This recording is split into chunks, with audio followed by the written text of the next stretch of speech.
You are not defeated by others. You are defeated by yourself. કોની માએ સવાશેર સૂંઠ ખાધી છે કે મને હરાવી શકે? આ ગુજરાતી ફિલ્મનો એક સંવાદ છે. મને કોઈ હરાવી કેવી રીતે શકે?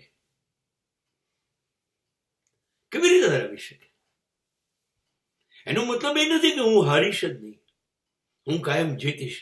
એનો મતલબ એ નથી. નહીં. હાર અને જીત એ બંને શક્યતાઓ સમાન છે. અને જે હારતો નથી એ તો જીતવાનો જ નથી. હાર બધાના નસીબમાં છે.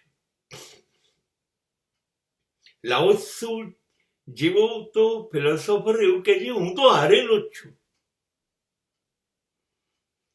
કેમ કે મારે જીતવું જ નથી. હવે સામેવાળાની જીતની કોઈ કિંમત જ ન રહે, કેમ કે પહેલી મિનિટથી જ નક્કી કરીને બેઠું હું હારેલો છું. અરે મારે જીતીને કરવું છે શું? જ્યારે પણ એક બીજી વિચારધારા છે. આ વિચારધારા એવું કે છે કે હું હારવાથી કેમ અપસેટ થઈ જઉં છું? એટલા માટે હું હારી ગયો. એ શક્તિશાળી છે, હા, એ જીત્યો, મંજૂર. પણ હું એટલા માટે હારી ગયો કે મારામાં કંઈક ખૂટતું હતું. જે એનામાં હતું એ બધું મારામાં નહોતું. બસ એટલે હું હારી ગયો. હવે હું એવું થોડી છે કે આજે હારી ગયો એટલે હવે હું જિંદગીભર હાર્યા જ કરીશ. કાયમ માટે હારી ગયો. કોણે કીધું? મારી એક વિદ્યાર્થીની હતી જે બધા એક વિષયમાં 35 માર્ક જોઈએ બોર્ડમાં પાસ થવા, એને બધા વિષયના ભેગા થઈને 35 આવે. She was disappointed. અને ત્યારે મેં કીધું કે બેટા કશું યાદ નથી રહેતું, પણ બહુ શક્ય છે. તું 7 વિષય 6 વિષય એક સામટા યાદ કરવા જાય છે તો તકલીફ થશે. દર વખતે નપાસ થઈશ. એક કામ કરીને દર 6 મહિને પરીક્ષા થાય છે, તું માત્ર 2 વિષય ની તૈયારી કર, બીજામાં નપાસ થાય, પણ 2 માં પાસ થવાનું કર. અને એવું જ બન્યું.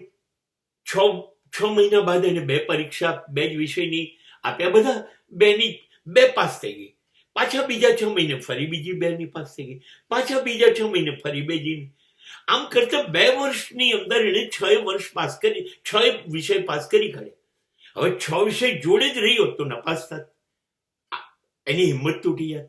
જો અંતે 2 વર્ષ બાદ એ વિદ્યાર્થીની કોલેજ ભેગી થઈ ગઈ.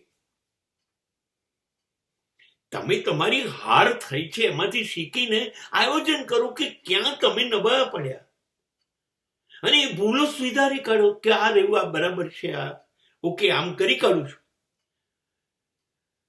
તમે દર વર્ષે સુધરતા જાઓ, દર વખતે નવી લડાઈમાં નવી તાકાત લઈને આવી જાઓ, ભૂલો સુધારી કાઢો, તો તમને હવે કેવી રીતે હરાવશે? એક બહુ સરસ સિદ્ધાંત એ છે કે જ્યાં સુધી તમે હારતા નથી, તમે નક્કી કરો છો કે હું નથી હાર્યો, ત્યાં સુધી તમને કોઈ હરાઈ શકતું જ નથી. તમે શું કેમ સ્વીકારી લો છો હું હારી ગયો? અરે આ વખતે નહીં તો પછી, પણ હું હાર્યો નથી, હું જીતીશ. મેં હાર સ્વીકારી નથી. આ પરિણામ ગમે તે આવ્યું, પ્રયત્નોમાં કચાશ રહી ગઈ. હવે પ્રયત્ન કરીશ, એકવાર નહીં અનેક વાર, અને જીતીને બતાવીશ. તમે ક્યારેય હારશો નહીં.